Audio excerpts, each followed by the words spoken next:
Baiklah, kita lanjutkan video pada pertemuan ketujuh ini. Pada dunia nyata, di mana masing-masing sistem itu kita lakukan penyederhanaan dengan pembuatan model.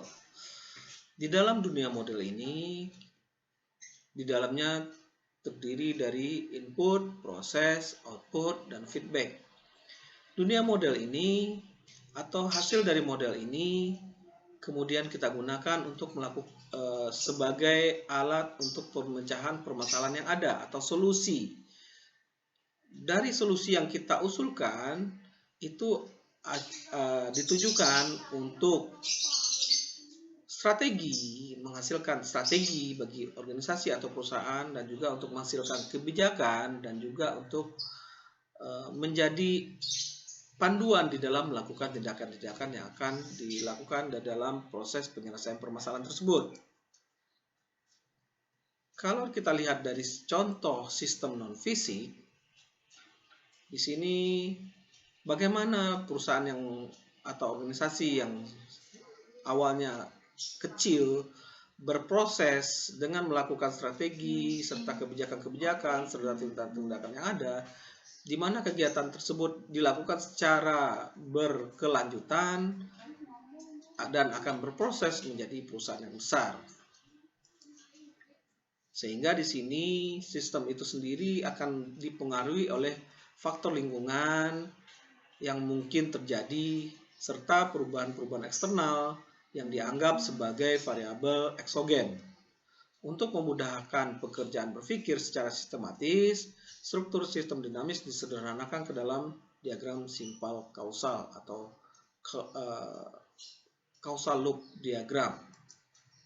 Di sini contohnya, kerja akan menghasilkan unjuk kerja akan memperlihatkan kesenjangan yang ada seperti apa, kemudian dari sini korelasinya terhadap pekerjaan itu akan seperti apa, dilakukan perbaikan-perbaikan, atau makin lama unjuk kerja itu akan berkurang atau rusak alami, sehingga kesenjangan ini terjadi karena adanya batas unjuk kerja. Sedangkan batas unjuk kerja bisa jadi dipengaruhi oleh dari luar sistem, misalnya unjuk kerja yang diinginkan atau adanya pembatasan dari luar sistem.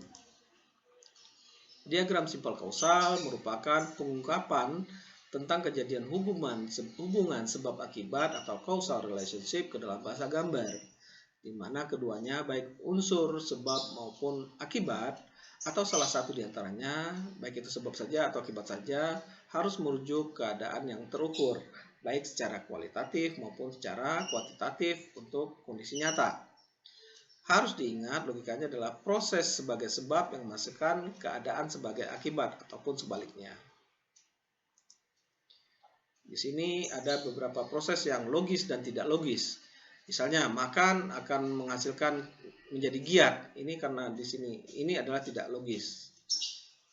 Kemudian makan di sini proses akan menghasilkan energi atau kondisi. Ini adalah hal yang logis. Kemudian energi, kondisi atau keadaan menghasilkan giat atau proses. Ini adalah suatu hal yang logis.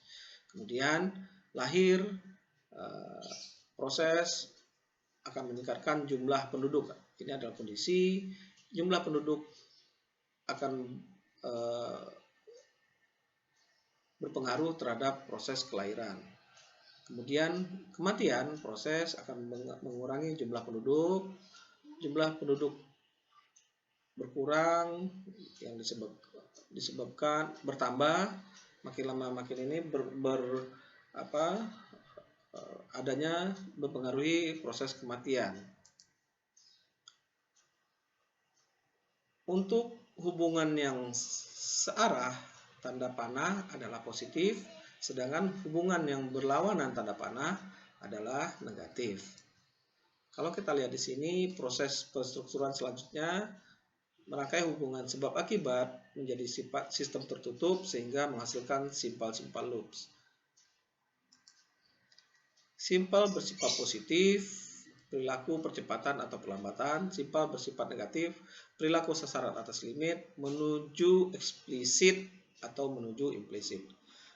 Pada simpel energi, sasaran eksplisit adalah kekenyangan, implisit adalah kelaparan. Pada simpel penduduk, simpel positifnya adalah kelahiran, simpel negatifnya adalah kematian. Kalau kita lihat di sini, pola-pola dasar perilaku dinamis, bahwa perubahan terjadi dalam bentuk atau pola, variasi dinamis yang sangat beragam, kebanyakan dinamika mengikuti sejumlah kecil pola-pola perilaku berbeda. Kalau kita lihat di sini, jenis-jenis pola-pola perilaku dinamis, yaitu exponential growth, kemudian goal seeking, S-shaped growth, osilasi, growth with overshoot, kemudian overshoot, and collapse. Terima kasih atas perhatiannya. Sampai di sini pertemuan ke-7 kali ini saya ucapkan Assalamualaikum warahmatullahi wabarakatuh.